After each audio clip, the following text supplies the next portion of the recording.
नमस्कार दोस्तों। एक समय की बात है, भगवान बुद्ध अपने शिष्यों को उपदेश दे रहे थे। तब उनके किसी शिष्य ने उनसे यह 3 सवाल किए। पहला, कौन किसके भाग्य का खाता है? दूसरा, संसार का सबसे बड़ा बलवान कौन है? तीसरा, जो अपनी बात से मुकर जाता है उसका अंत में क्या अंजाम होता है? गौतम बुद्ध कहते हैं, तुम्हारे यह तीनों ही प्रश्न बहुत ही महत्वपूर्ण है, क्योंकि इन तीनों प्रश्नों के उत्तर हर मनुष्य को जानना जरूरी होता है। इसलिए मैं तुमको यह कहानी सुनाता हूं। उस कहानी में तुमको तुम्हारे इन तीनों प्रश्नों के जवाब मिल जाएंगे। कृपया तुम कहानी को ध्यान लगाकर सुनना। एक जंगल में एक विशाल बरगद का पेड़ था।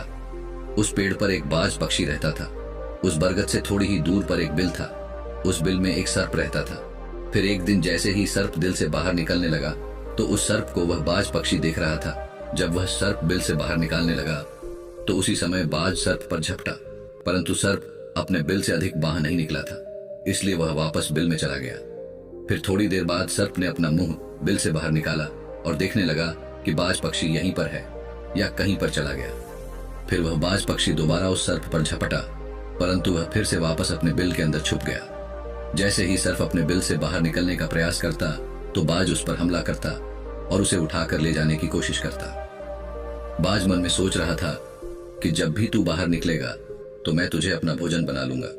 और सर्प उस बाज के डर से बिल में छुपा रहता है। जब सर्प को उस बिल में रहते हुए काफी समय हो जाता है तो सर्प मन में विचार करने लगता है कि यदि राजा विक्रम कहीं से आ जाए तो वह दूसरों के कष्टों का हरण करते हैं और राजा विक्रम ही ऐसे हैं जो मुझे इस बात से बचा सकते हैं। तो राजा विक्रम को याद करता हुआ सर्प उस बिल में छुपा रहता है और जो भी उस मार्ग से निकल कर जाता तो उसे सर्प कहता कि भाई कोई मेरी बात राजा विक्रम तक पहुंचा दो या मुझे राजा विक्रम से मिला दो तो मैं उसका जीवन भर एहसानमंद रहूंगा।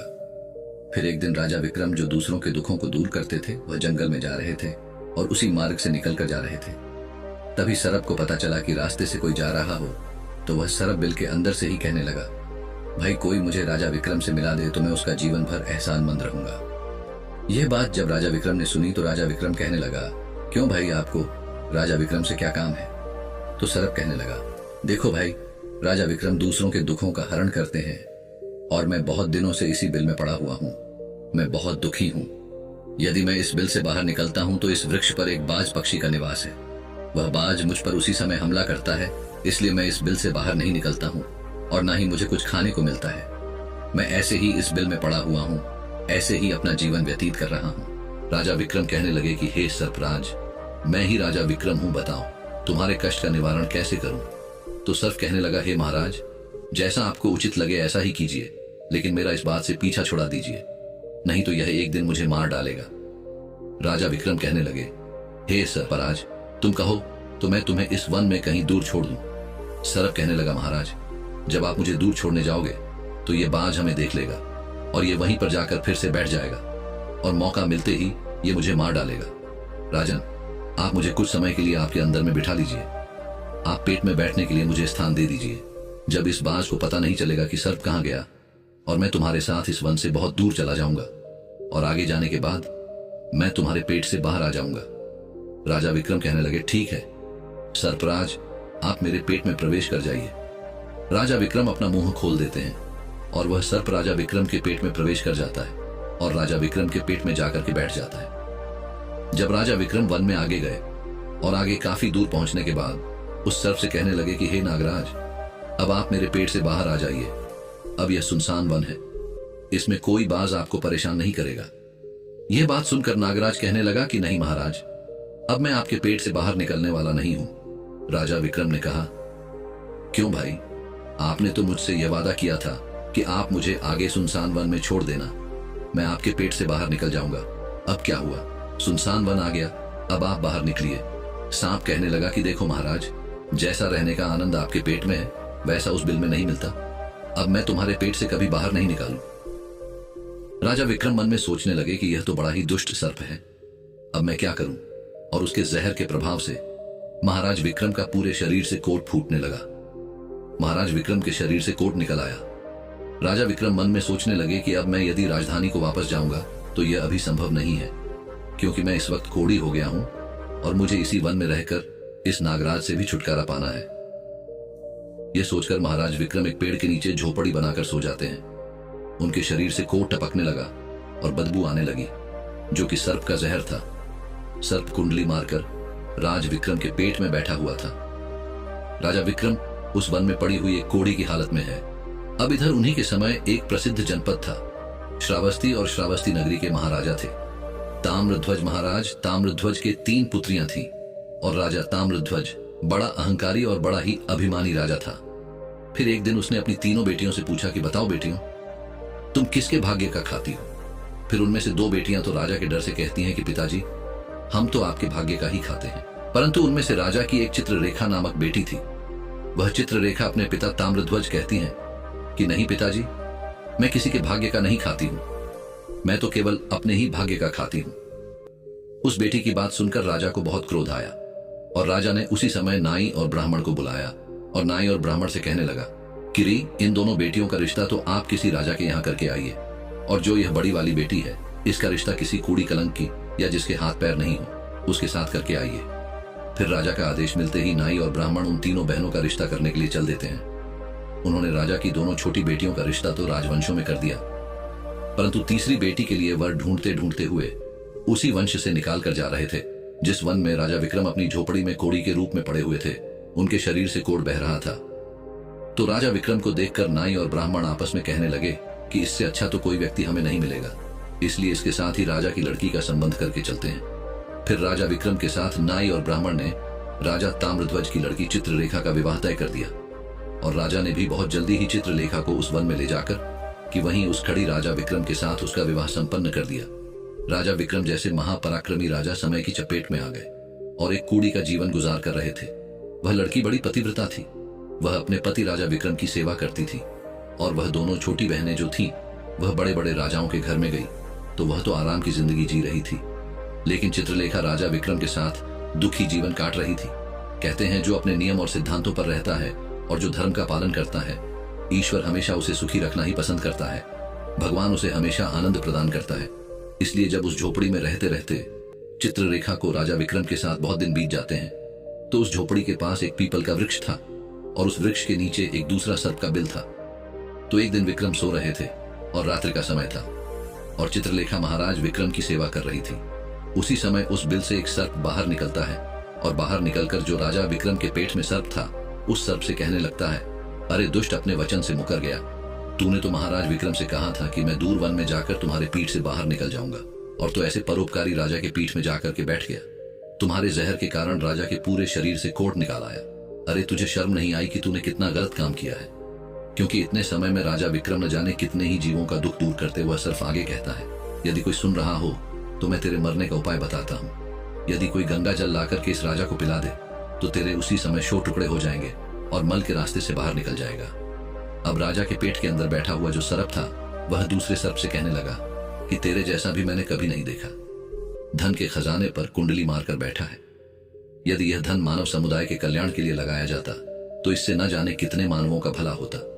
मैं भी तेरे मरने का उपाय बताता हूँ। यदि कोई सुन रहा हो तो कोई पीपा तेल गर्म करके तेरे बिल में डाल दे तो उसी समय तो नष्ट हो जाएगा, और इस बिल वाले स्थान की खुदाई करेगा तो यहाँ पर अपार धन संपत्ति निकलेगी। उस बात को चित्रलेखा बड़े ध्यान से सुन रही थी।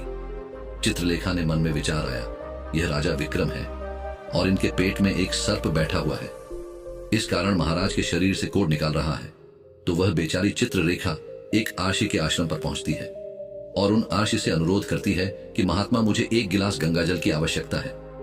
आर्षि ने कहा, बे, तुम कौन हो और गंगाजल का क्या करेगी? तो वह चित्रलेखा कहने लगी, हे मुनिवर, मैं राजा ताम्रध्वज की बेटी चित्रलेखा हूं और मेरे पति के लिए मुझे दवा के रूप में गंगाजल चाहिए। उस आर्षि ने उसे 1 गिलास गंगाजल दे दिया। अब चित्रलेखा गंगाजल लेकर जल्दी ही महाराज विक्रम के पास पहुंच गई और पहुंचकर महाराज विक्रम से कहने लगे कि महाराज, यह दवाई है, आपके कोण को सही करने के लिए आप इसे ग्रहण कीजिए। राजा विक्रम उस गंगाजल को पी गए और जैसे ही राजा विक्रम ने उस गंगाजल का पान किया तो उस सर्प के उसी समय 100 टुकड़े हो गए। जो पेट में था वह सर्प नष्ट हो गया। धीरे धीरे राजा के शरीर से मल के रास्ते से बाहर निकल आया। अब तो राजा का कोट धीरे धीरे सही होने लगा और कुछ ही दिनों में राजा का कोट बिल्कुल सही हो गया। राजा का पूरा उपचार हो गया। राजा पहले की तरह स्वस्थ हो गए। अब राजा विक्रम से चित्रलेखा कहने लगी, हे महाराज, मैं एक स्त्री हूँ इस शहर में नहीं जा सकती हूँ। आप शहर में जाइए और एक पीपा तेल का लेकर आ जाए। राजा विक्रम कहने लगे कि चित्ररेखा, उस तेल का तुम क्या करोगी? चित्ररेखा ने कहा, महाराज आप पहले तेल का पीपा लेकर आइए, फिर मैं आपको बताऊंगी।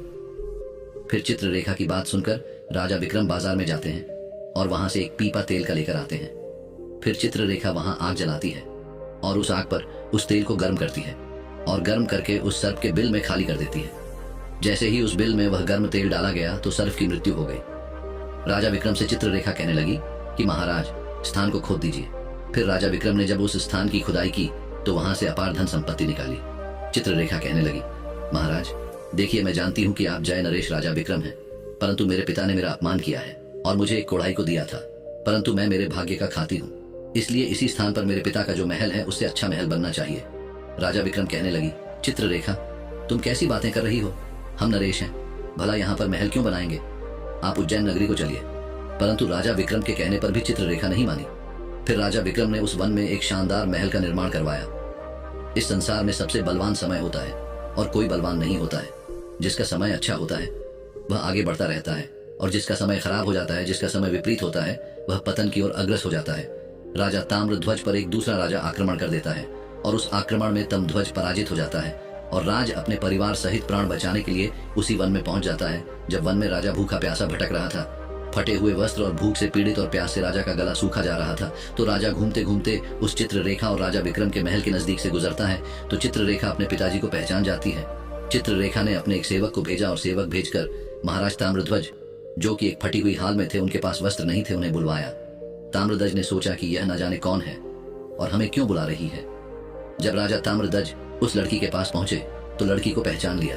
चित्ररेखा ताम्रध्वज से कहने लगी कि पिताजी, मैं वही चित्ररेखा हूँ और मैं आपसे यह कहती थी कि मैं मेरे भाग्य का खाती हूँ। देखिए, मैं मेरे ही भाग्य का खाती हूँ, आपके भाग्य का नहीं खाती हूँ। आपने ने मुझे एक कूड़ी को दिया था, परंतु मेरे भाग्य में तो एक सम्राट लिखा था। देखिए पिताजी, मैं उज्जैन नरेश राजा विक्रम की पत्नी हूँ। राजा ताम्रध्वज मन में विचार करता है और अपनी उस लड़की से अपने अपराध के लिए क्षमा मांगता है। इस संसार में सबसे बड़ा बलवान समय है और हर कोई व्यक्ति किसी दूसरे के भाग्य का नहीं खाता है। हर कोई यह सोचता है कि यह मेरे भाग्य का खा रहा है। नहीं, कोई किसी के भाग का नहीं खाता है। जो कोई खाता है वह अपने भाग्य का ही खाता है। हर दाने दाने पर खाने वाले का नाम होता है। आप यह ना सोचे कि हम किसी को खिला रहे हैं। आप किसी को खिलाने वाले कौन होते हैं? इस संसार को खिलाने वाला तो एक ही है और वह है भगवान शिव शंकर। जो अपनी बात से मुकर जाता है उसका अंत वही होता है जो राजा विक्रम के पेट में बैठे हुए उस सर्प का हुआ था। अंततः वह विनाश को प्राप्त होता है। हमेशा सत्य की ही जीत होती है और अधर्मी, अत्याचारी और पापियों का अंत होता है। इस तरीके से राजा विक्रम और उसकी पत्नी चित्ररेखा ने राजा ताम्रध्वज का बड़ा स्वागत किया।